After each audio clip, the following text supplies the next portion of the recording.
What's good, world? It's your boy TWiZ, and welcome to 5 Minutes of TWiZdom. 5 minutes of tips and tricks to help grow your music brand.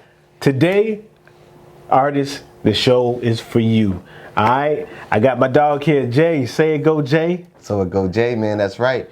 Catch me on 1201 The Pod, catch me on anything OTM. OTM is the move. Hey, I appreciate you having me, man. No doubt, man. Thank you for being on the show, man. For sure. And it's great to have another audio engineer here so that way we can kind of break it down because we have a lot of artists that, Four is better than two. Yeah, exactly. See, just dropping gems already. You thought I was dropping gems, but yeah, that's what's up, man.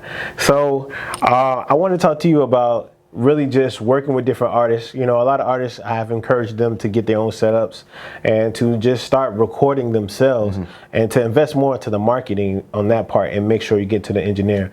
But a lot of times what comes with that though is the artist may be recorded, but they don't know how to send the music to the engineer. So like I've personally gotten some files that were really off the chain. Like if they didn't do the loop of the whole song, they just sent the WAV files, and you know, I didn't know how to put it together because, you know, I'm opening it into a different formats are different. Yeah, exactly. Formats are different and stuff like that. So we kind of want to drop some gems on these artists that maybe not know how to send it to the engineer, and to help with that. No doubt.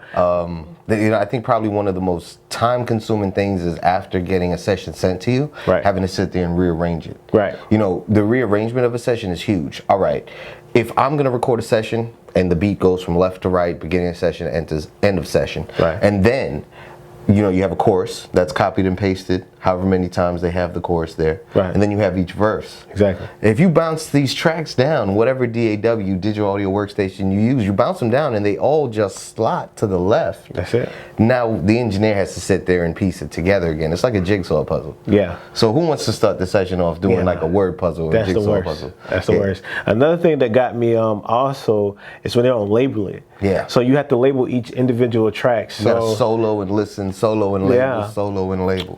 Let me know what it is, you know. And if time-consuming stuff. Yeah. You know, time is money at the end of the day. It is. You know what I mean? You talked about that before, and it's true in every aspect. Exactly. Time is money. So yeah, labeling that helps every single person who's trying to mix that, because not only do we know in case it may not be arranged the way that it needs to be, it'll allow us something to, you know, kind of have a guideline of where we need to be at. Absolutely. And also another thing I would also recommend some artists to do when they're sending this stuff is send an MP3 version of the whole song. Always send a reference. Yeah. Always send a reference. That's no matter what you're doing. If you're just sending something to get mastered, sending something to get mixed, sending something for editing, or sending a jigsaw puzzle, just always send a reference of what it's supposed to sound like. Something that the engineer knows and can go off of. Exactly. And touching back on your other point, I just want to say I think communication is big.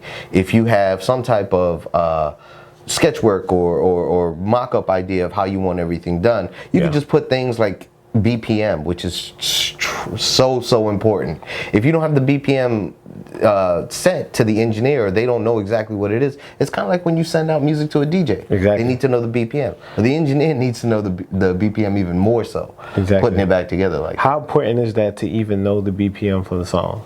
Before you even begin a session, you should be locking in your BPM. Right. You know, if you're using a DAW that is friendly enough to actually give you a BPM counter, which most are. Yes. You know what I mean? You have that option. Always slap it on the master track, or slap it on the track you have, the 2-track left and right for your beat. If you have to do it manually, it's not that hard. You put a metronome on there. What you want to do is cut your beat down to the transient.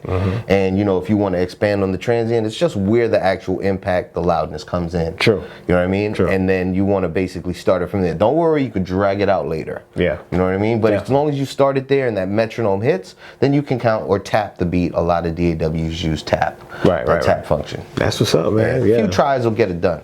But look for a BPM counter. Make your life easy. Yeah, that's really important to have. And if you got a plugin that does it for you, man, why not take advantage of that?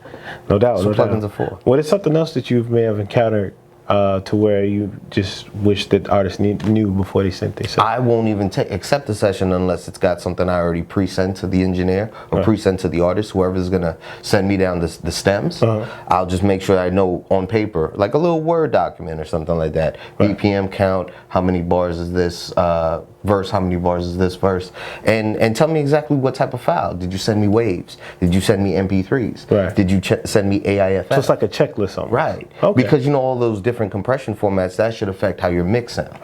If my MP3s are all coming in, I'm going to mix a lot less compression in there. Yeah. You know what I mean? Less compression heavy because it's already super compressed to get to a small file. So you said if MP3 is coming in, what would you suggest is the best format for you to send an engineer to mix? Is MP3 okay for you to mix, or that really it depends on where it's going to land. Is it going to land in Pro Tools? Use an AIFF. Right. If it's going to land in something like Logic, which I know we heavily use, yes, I'd prefer a Wave or AIFF. Wave or AIFF. Okay, so MP3s would not be the best route to go when you want your stuff mixed. If you're looking for like a mix down of the stems and all the independent tracks, yes, then try not to send an MP3. If you're worried about space when you're sending it out, you have a lot of, obviously Dropbox is one. Right. There's limited space there, but there's YouSendIt, there's File Transfer, there's UTransfer. There's a lot of different free platforms where you can zip a file and unzip a file. True that. Yeah. All right, so what's a story where you have gotten a session and it was not what you needed it to be? I think they hit 10 out of 10 stars, man. Every single thing you can check off on the list of what not to do, they did it. Oh, man. My vocals were peaking. Oh, that's a great one. All my vocals were peaking, and it was bad peaks too. It's like there were no dynamic effects I could put on there to fix it or minimize it. It's just distorted, just like a distorted sound. So I had to run the whole song like it was telephone effect, which is really cheesy. Yeah. But and it still probably sounded loud. Disorganization. Remember when I said all the tracks were all to the left? So like a verse that is smack dab at 2 minutes and 30 seconds. Okay. Starts off at 0-0. Ooh. So that was terrible. Yeah. No reference track. I had to ask them for that after I got the file. Usually it should be in the folder. If you put it in the whole track listing, what we can do is we can import it all and have the reference track starting it off. Yeah.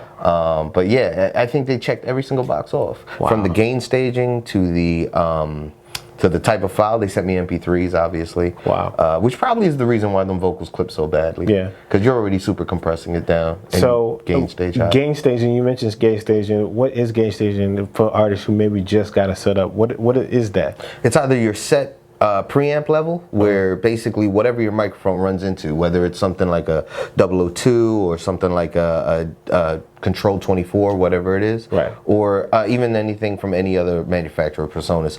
So the gain level should either be set and stay at one point, and you should know that your artist is, or your sound, your instrument, whatever it is not going to, breach that point. Right. Or if you're brave, you can ride the gain. Yeah. Ride the gain meaning you can kind of turn it up for lower parts of the Leave that for professionals. performance, or bring it down for higher parts of the performance. Yeah, practice. Practice makes perfect. Yeah. Yeah. Yeah. So gain staging. I wasn't. You know what I mean? At first, it took me a long. Yeah, trust me. When I first got my first setup, I had a cakewalk, and I didn't have a. Was it a cakewalk? No, it was not a cakewalk because I didn't have a dynamic mic. I had a handheld mic, and I plugged it into my computer's headphones output.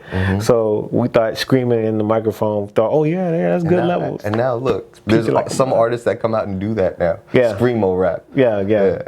They got to throw a lot of compression on that because there's no way. They probably send them bad sessions, is what they do, and the engineer just does what they have to do. Yeah. Anyway. Straight up.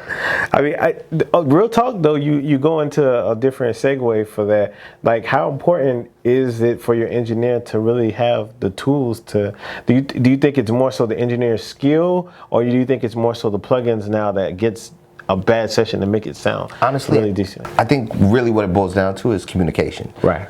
If you're working with an engineer that is not as polished as you are, be open to educate them. Bring them along with it.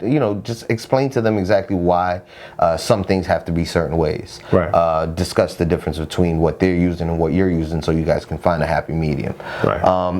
Try to keep it organized as possible. If you yourself don't have a lot of knowledge on exactly what you're looking for or what to send, look up some resources online. They have track sheets that are pretty basic, and you can plug and play, put whatever information you want, lead vocals, ad libs, whatever it is, guitar, whatever.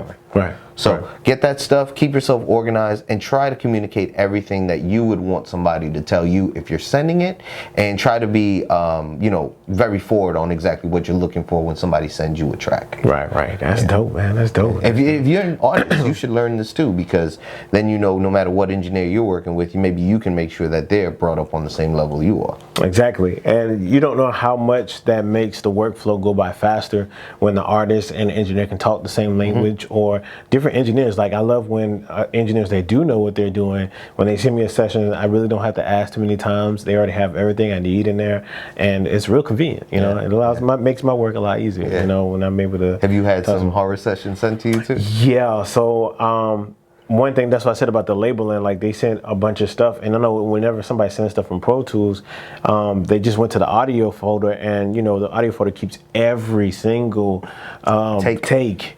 And so with everything not labeled, it's like track 1010_2, track 1010_3, and it's like, which one is which? If you run into this issue, chances are you could take your mouse and scrub. And you can kind of just listen to each one before you drag it in. Exactly. Little tip. Yeah, thank you, bro. Just scrub through. Because I done had, before I learned how to do those things, man, I used to highlight everything and then drag it all in there, and I used to imagine doing that for voiceover. Yeah, man. Voiceovers was the worst. Yeah. I'm pretty sure that's a million takes right there. That's where I got into the game and started getting everything on paper. Oh, wow. Yeah. So, we used to send documents, PDF documents, 15 pages. Good Lord. Yeah, it's crazy. Good Lord. Yeah. So on that part right there, that that labeling was bad, and then learning how to loop the track from the start to the finish. I've had some where they've had it loop, but it only looped a certain section. So when they sent, everything was short. That the pitch shift stuff, stretch it out, exactly. Make it fit. Yeah. And the peaking is definitely a huge one, because almost every artist that I have worked with, when they first started out, they always sent peaking music.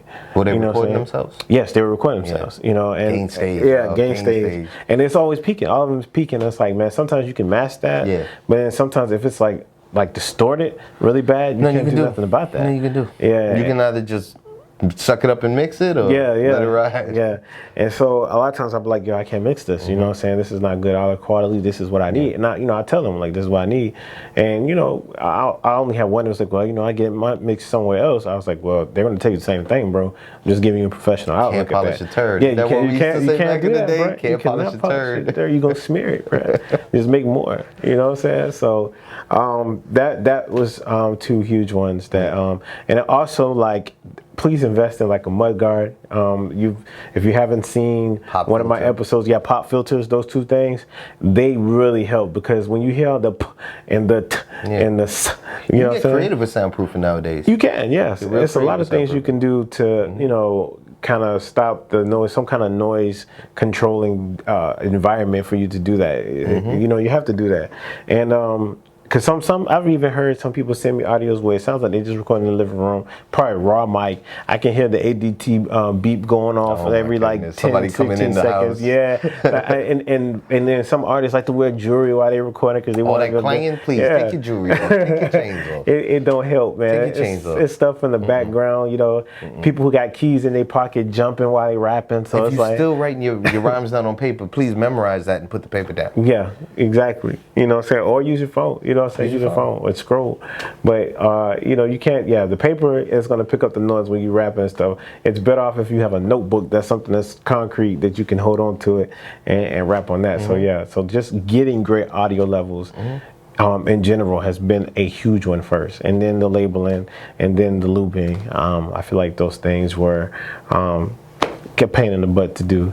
Who wants to sit there and work on a session an hour before you actually work on the session? Yeah, exactly. Like, come on, man. I could be doing another session for that hour. Exactly. That's a whole nother extra stuff, man. So that's what's up, brother, man. Any other gems you want to drop on them about that? Nah, man. I'm hoping you have me again, though. I drop some that time. This is definitely not the last time, bro. It's definitely not the last time. 5 minutes to TWiZ them. You already know it, man. So let everybody know again where they can find you at. Oh, man. You can follow me, So It Go J, with all underscores in between. Got my podcast podcast too, which, you know, my man TWiZ, he'll guest host with me from time to time. That's 1201 TWELVE_OH_1. Man, follow us, man. We got big things popping. Let them know, man. And it's just the beginning. I promise you, man, that you're going to see a lot more of us in a lot of different places that you didn't know we could be at. Well, hold on, bro. Hold on. What's up? You got to tell them to make sure they tell a friend and comment, hit all that. Bruh, please. First, let me go ahead. The people who have already subscribed, thank you so much. I really appreciate you, man. Like, I got like almost 200 followers right now, like real talk. And that's love. I appreciate any follower, any subscriber that I get. I appreciate you, Lord. You know what I'm saying? If you know somebody else who's doing music producing or doing the music industry and they just need a little guidance on which direction to go, man, please share this with them.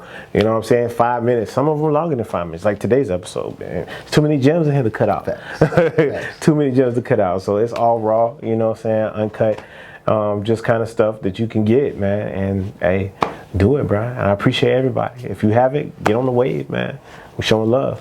Amen. I appreciate you, Jay, man, for swinging through, bro. Appreciate you, man. You know it, man. It's been another 5 minutes of Twisdom. It's your boy TWiZ. Hey, so it go, Jay. We out. Certified.